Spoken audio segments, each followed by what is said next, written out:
250 కోట్ల నుంచి 150 కోట్లకి తగ్గించారు. రోజుకి 4 లక్షల లీటర్ల పాలు సేకరించాలన్న నిబంధనని తొలగించారు. డైరీ రంగంలో 3 ఏళ్ల అనుభవం ఉండాలన్న నియమాన్ని ఏడాది కుదించారు. రోజుకి 12 టన్నుల వెన్న తేయాలన్న నిబంధనను కూడా 8 టన్నులుగా మార్చేశారు.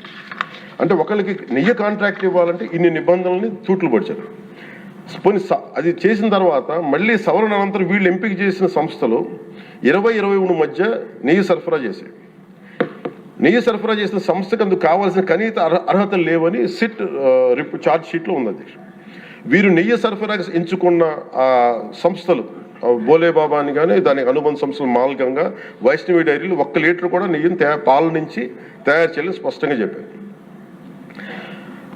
ఇది 1924 మధ్య 11 కోట్ల మంది భక్తులను శ్రీవారిని దర్శించుకుంటే ఆ కాలంలో మొత్తం 48 కోట్ల లడ్డు ప్రసాదాలు విక్రయం జరిగింది. దాంట్లో సుమారు 20 కోట్ల లడ్డూలు నకిలీ నెయ్యితో తయారయ్యాయని చెప్పి టీటీడీ రికార్డ్స్ తెలియజేస్తాం. ఆ 11 కోట్ల మందికి రసాయనాలతో నిండిన మన లడ్డూలను పంపించారు. అలాగే ఇందులో 1,00,000 లడ్డూలు కూడా అయోధ్య రామ మందిర ప్రారంభోత్సవానికి పంపిణీ చేశారు. నేను మొన్న మన క్యాబినెట్లో మన గౌరవ ముఖ్యమంత్రి గారు మేమందరం కూర్చొని మాట్లాడుతున్నప్పుడు నాకు పర్సనల్గా నాకు మెసేజ్ ఏంటంటే అమరావతి మన ఈ అయోధ్యకి పంపిన లడ్డూలు ఈ లడ్డూలు కాదు, ఇవి వేరే లడ్డూలు. అలా ఎలా తేడా చెప్తారు వీళ్ళు? దానికోసం ప్రత్యేకంగా అంటే అక్కడ నిబంధనలు ఎక్కడా కూడా మీరు నెయ్యి మేము పలానోళ్ళు కొన్నారు మాకు డీటెయిల్స్ ఇస్తా ఉన్నారు. నేను సభాముఖంగా ఎందుకు వాళ్ళకి పేర్లు ప్రస్తావించారు అది చెప్పిన వ్యక్తులు కానీ వీళ్ళు కానీ. నేను అడిగింది ఏంటంటే ఓకే, మీకు దాని మీద ఆధారాలు ఏమున్నాయి? మీరు ఈ లాటే పంపించారు అయోధ్యకి అనేది మీకు ఏముంటాయి? ఎక్కడ ఏం లేదు, అన్ని గాల్లో మాట్లాడుతున్నారు వీళ్ళందరూ.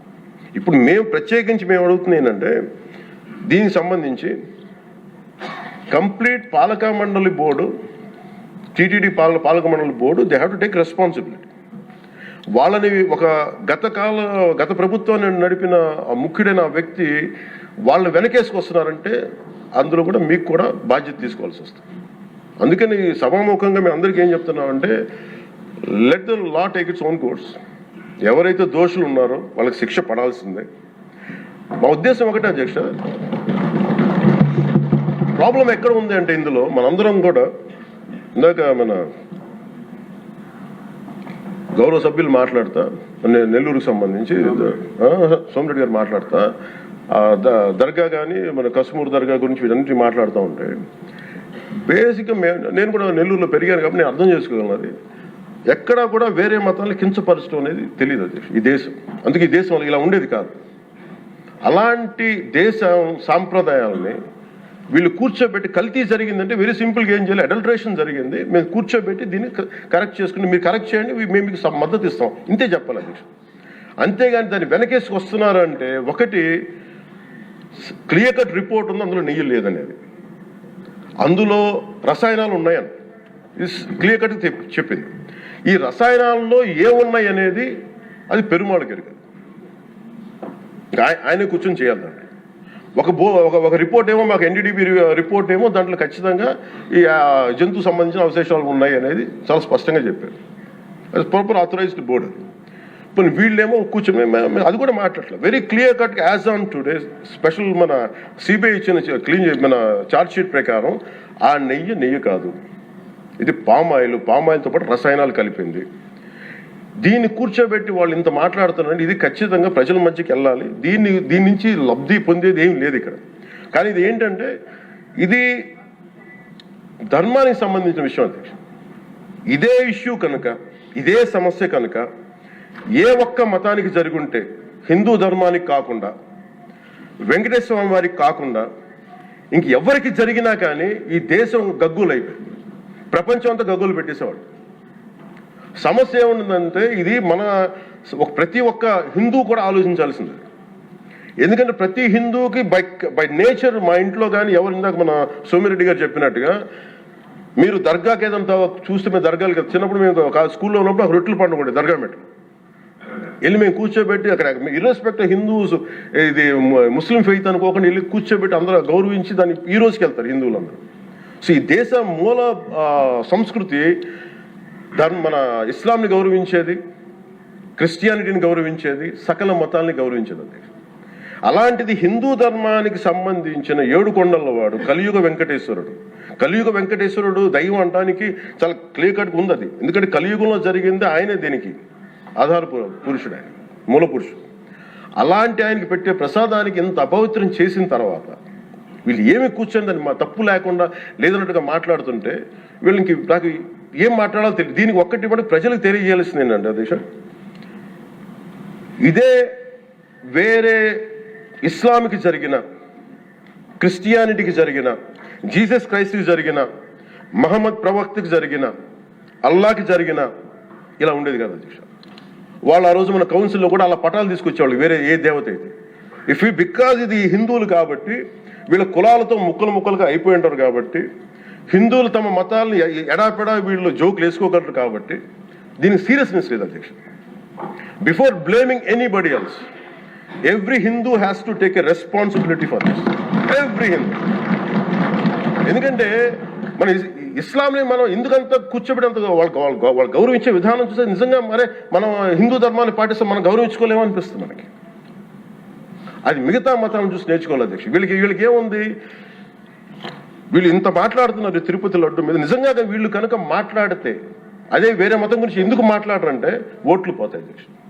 హిందువుల ఓట్లు చాలా ఈజీగా ముక్కలు కులాలను చేసి పెట్టేసి పోతాయి. ఆ వెంకటేశ్వరం కాబట్టి శివుడు ఉంటాడు, శివుడు కాబట్టి అమ్మవారు ఉంటాడు, ఈజీ అలాగే. ఈ నైజం జనాల్లో మారినంత కాలం ఇలాంటివి జరుగుతూనే ఉంటుంది అధ్యక్ష. వీళ్ళు ఇలాగే మాట్లాడుతూనే ఉంటారు. ఇది లోపల నుంచి మనందరం కదలాలి, ఇర్రెస్పెక్ట్ ఆఫ్ పార్టీస్. నేను వైసీపీలో ఇప్పుడు రాని వైసీపీ నాయకులు కూడా అడుగుతున్నాను, వాళ్ళ పద్ధతిదారులు కూడా చెప్తున్నాను ఈ సభాముఖం. మీరు ఎవరన్నా సరే రేపొద్దున్న నుంచి మీరు వెళ్ళి తిరుమలలో వెంకటేశ్వర స్వామిని దర్శించుకున్నప్పుడు ఆ నిలువెత్తు స్వామివారిని చూసినప్పుడు మీకు గిల్ట్ కలగకపోతే మీరు చూడండి. ఎందుకంటే ఆయన కళ్ళలోకి చూసినప్పుడు మీరు ఇన్ని తప్పులు చేసేవాళ్ళు మేము వెనకేసుకొస్తున్నామని ఎవరన్నా మాట్లాడితే ఆ పాపం వాళ్ళకే కాదు వాళ్ళకు కూడా చుట్టుకుంటుంది. ఇది ఖచ్చితంగా దీన్ని ఎక్కడో చోట దీనికి ఒక లాజికల్ కన్క్లూజన్ అయితే పట్టుకెళ్ళదు. దోషులకి శిక్ష పడాల్సింది. ఎందుకంటే ఇది ఇక్కడతో ఆగకపోతే ఇది ఒక పరంపర అయిపోతుంది.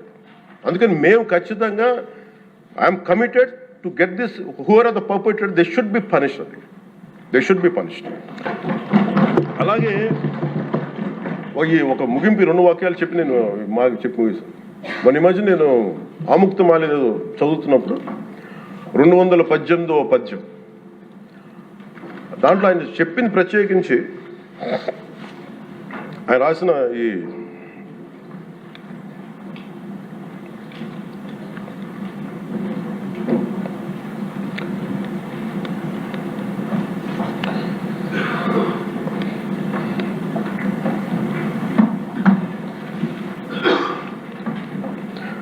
అంటే దేవాలయాల మీద డబ్బుల్ని ఎలా అంటే రాజుకి కర్తవ్యాన్ని ఉపదేశించే పద్యం.